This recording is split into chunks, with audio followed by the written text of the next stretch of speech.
સમાજના બંધારણ અંગે શ્રી ઈસરવા ગામના વજાપરા અને ધુણસોલા પરિવાર બંને પરિવારના ભાઈઓ ભેગા થઈ અને આપણો સમાજની અંદર જે કુરિવાજો છે બરાબર, એની અંદર અથવા તો એક કુરિવાજો છે એ શક્ય બને એટલા નાબૂદ કરી અને બધાને પરવડે એ પ્રકારેના કંઈક નવા નિયમો અહીં આગળ રજૂ કરું છું. એક છે સગાઈનો વ્યવહાર. તો સગાઈના વ્યવહારની અંદર 2 કુંડીઓ, 1 શ્રીફળ, 1 રૂપિયો રોકડો, 1 ગવન, 1 જોડ કપડા, કટલરીના 11,000 રૂપિયા રોકડા, સોરી 1100 રૂપિયા રોકડા, 1100 રૂપિયા છે. સગાઈ વખતે ઓઢામણા બંધ, ફક્ત વેવાઈ વેવાણને જ ઓઢામણા કરવા સામ સામે.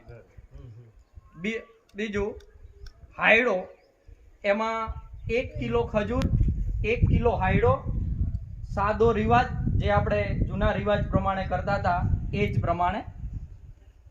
ત્રીજું મામેરું. તો મામેરું છૂટું વધાવવું. આવતા મામેરે ભાઈઓને પૂંહલી ભરાવી નહીં. મળવાની પ્રથા બંધ. મામેરામાં 21,000 થી 1,25,000 જ મૂકવા.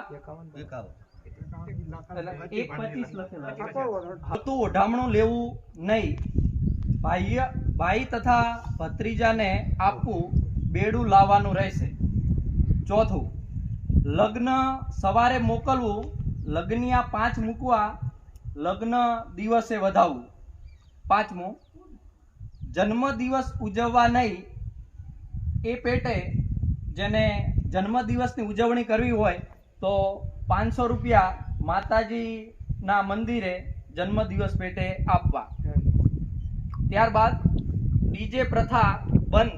અને જો કે કદાચ આપણે 2-3 વર્ષ પહેલા આપણો વજાપરા અને ધુણસોલા પરિવાર છે, એમણે એ પ્રથા બંધ કરેલી જ છે. છઠ્ઠું, એન્ટ્રી પ્રથા બંધ. એટલે જ્યારે દાંડિયા રાસ કે જ્યારે હોય છે ત્યારે જે વરરાજાની કે બીન હોય તો એની એન્ટ્રી હોય છે, તો એ એન્ટ્રી પ્રથા બંધ. ત્યારબાદ હલ્દી પ્રથા બંધ. બરાબર, આપણે હલ્દીની રસમ હોય છે એ પણ બંધ. ત્યારબાદ સાદો ઢોલ સિવાય કંઈ લાવવું નહીં. ઢોલ આપણી સગવડતા પ્રમાણે લાવી શકાય. શરણાઈ પણ બંધ. ત્યારબાદ